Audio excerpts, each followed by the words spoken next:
Welcome to my சமையல். இன்றைக்கி சத்தான டேஸ்டான ராகி களி எப்படி செய்கிறதுன்னு பார்க்கலாம். இதுக்கு தேவையான பொருள்: ராகி மாவு 2 கப், தண்ணீர் 4 கப், உப்பு தேவையான அளவு. வாங்க எப்படி பண்ணுறதுன்னு பார்க்கலாம். நான் இன்றைக்கி இந்த பவுலில் 2 கப் ராகி மாவு எடுத்திருக்கேன். அதில் 3/4 கப் அளவு தண்ணி சேர்த்து அந்த மாவை கொஞ்சம் கொஞ்சமாக ஆட் பண்ணி நல்லா மிக்ஸ் பண்ணணும். 1 கப் மாவு இந்த அளவுக்கு நான் மிக்ஸ் பண்ணிட்டேன். மறுபடியும் நான் இன்னொரு கப் மாவு எடுத்து இதிலேயே ஆட் பண்ணி நல்லா மிக்ஸ் பண்ணுறேன். தேவைப்பட்டால் கொஞ்சம் தண்ணியும் நம்ம இதில் ஆட் பண்ணி நல்லா மிக்ஸ் பண்ணிக்கலாம். நல்லா மிக்ஸ் பண்ணதுக்கு அப்புறமா ஒரு 3/4 கப்பு தண்ணீர் எடுத்து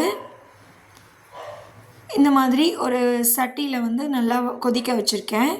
அதில் கொஞ்சம் தேவையான அளவு உப்பு ஆட் பண்ணிக்கலாம்.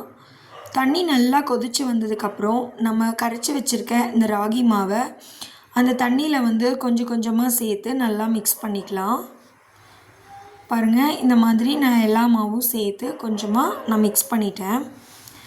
மிக்ஸ் பண்ணதுக்கப்புறம் நம்ம நல்லா கலந்து விட்டுட்டே இருக்கணும், இல்லைன்னா புருடு கட்டிக்கும், கட்டிகள் விழுந்துடும். இந்த மாதிரி நல்லா கலந்ததுக்கப்புறம் ஒரு பருப்பாமத்தை வச்சு இந்த மாதிரி நல்லா மிக்ஸ் பண்ணணும். நல்லா மிக்ஸ் பண்ணிவிட்டு ஒரு தட்டு போட்டு மூடி வச்சிடலாம் ஒரு 10 மினிட்ஸ். 10 மினிட்ஸ்க்கு அப்புறம் நம்ம ஓப்பன் பண்ணி பார்த்தா ராகி களி இந்தளவுக்கு நல்லா வெந்து வந்துருச்சு. நம்ம இதைய உருண்டை பிடிச்சி எடுத்துகிட்டு வந்துடலாம்.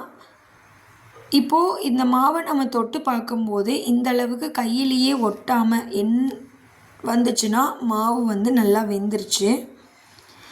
இப்போது நம்ம ராகி களி உருண்டை பிடிக்கிறதுக்கு இந்த மாதிரி ஒரு பாத்திரத்தில் தண்ணி வச்சுட்டு கரண்டியை தண்ணியில் நல்லா நனைச்சிட்டு களியை இந்த மாதிரி நம்ம ஒரு பாத்திரத்தில் போட்டு கையால் தண்ணியை நனைச்சிட்டு உருண்டை பிடிக்கணும். இல்லைன்னா அது ரொம்ப ஹாட்டாக இருக்கிறதுனால கை சூடு பட்டுரும். பாருங்கள், டேஸ்டான ராகி களி ரெடி ஆயிடுச்சு. தேங்க்ஸ் ஃபார் வாட்சிங்.